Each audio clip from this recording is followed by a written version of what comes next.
Мне пришло СМС-оповещение от мошенников, что якобы моя банковская карта заблокирована. Давайте позвоним мошенникам голосом Кадырова и посмотрим на их реакцию.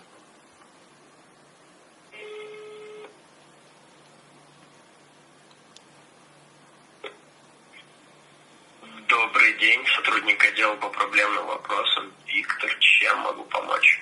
Ассаламу алейкум, Дона. Тут такой вопрос. Мне пришло СМС-оповещение, Дона, что моя банковская карта заблокирована. В чем проблема? Могу уточнить ваши фамилии и имя, отчество, пожалуйста? Кадыров Рамзан Ахматович.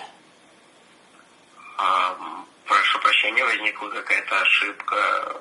У вас нет проблем, Рамзан Ахматович. До свидания.